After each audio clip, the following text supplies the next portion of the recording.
When I turned 12, I no longer felt like a child. My body had grown taller, my voice quieter, my eyes older. In our house, being the firstborn meant carrying more than just books to school. It meant knowing when to fetch water before the sun grew hot, when to cook when everyone else was too tired, and when to keep silent even when my heart was breaking.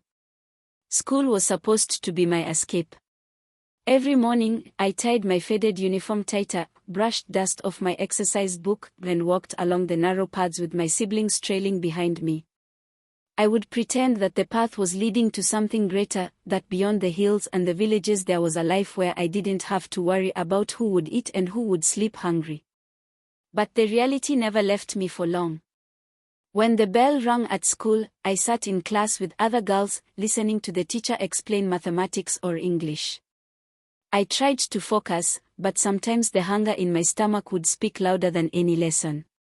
At break time, children opened small tins of food their parents had packed for them. Bread, tea, sometimes even chapati. I sat quietly, my hands pressed on my stomach, waiting for the bell that would take us back inside where no one had to see that I had nothing. At home, life was a constant reminder that I had no father to lean on.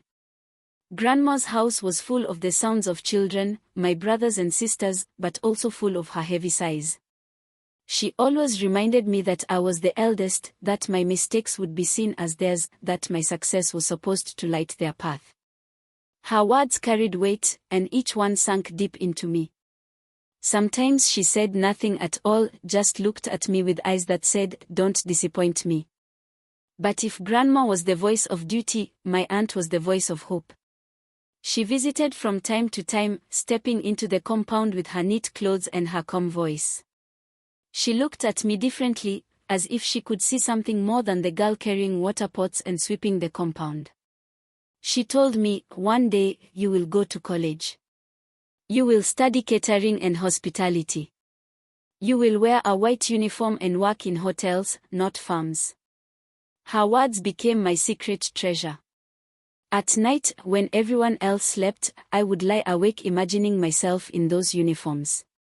I pictured tables with shining cutlery, dishes that smelled of spices I had never tasted.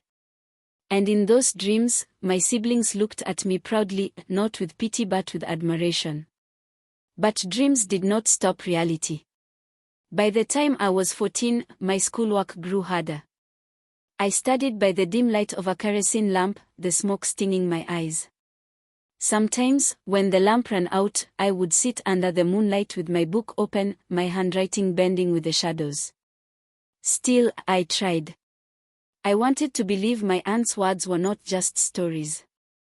There were days when I stumbled. Days when the hunger was too much, when my body felt weak, when my classmates' laughter cut deep because they could afford pens and books that I could not. I remember once, a teacher asked for an exercise book I did not have. I stood silent, my face hot, while the other children giggled. That night, I cried into my thin blanket, wishing I could disappear. But by morning, I woke up, washed my face, then walked back to school as if nothing had broken inside me. By 15, the weight grew heavier. My siblings had grown old enough to look up to me not as a playmate, but as the one who must show them how to survive.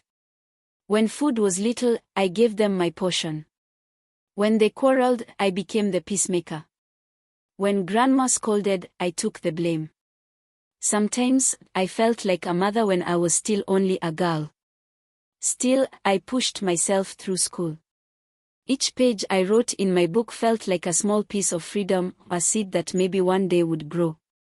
My aunt's words were the water that kept that seed alive.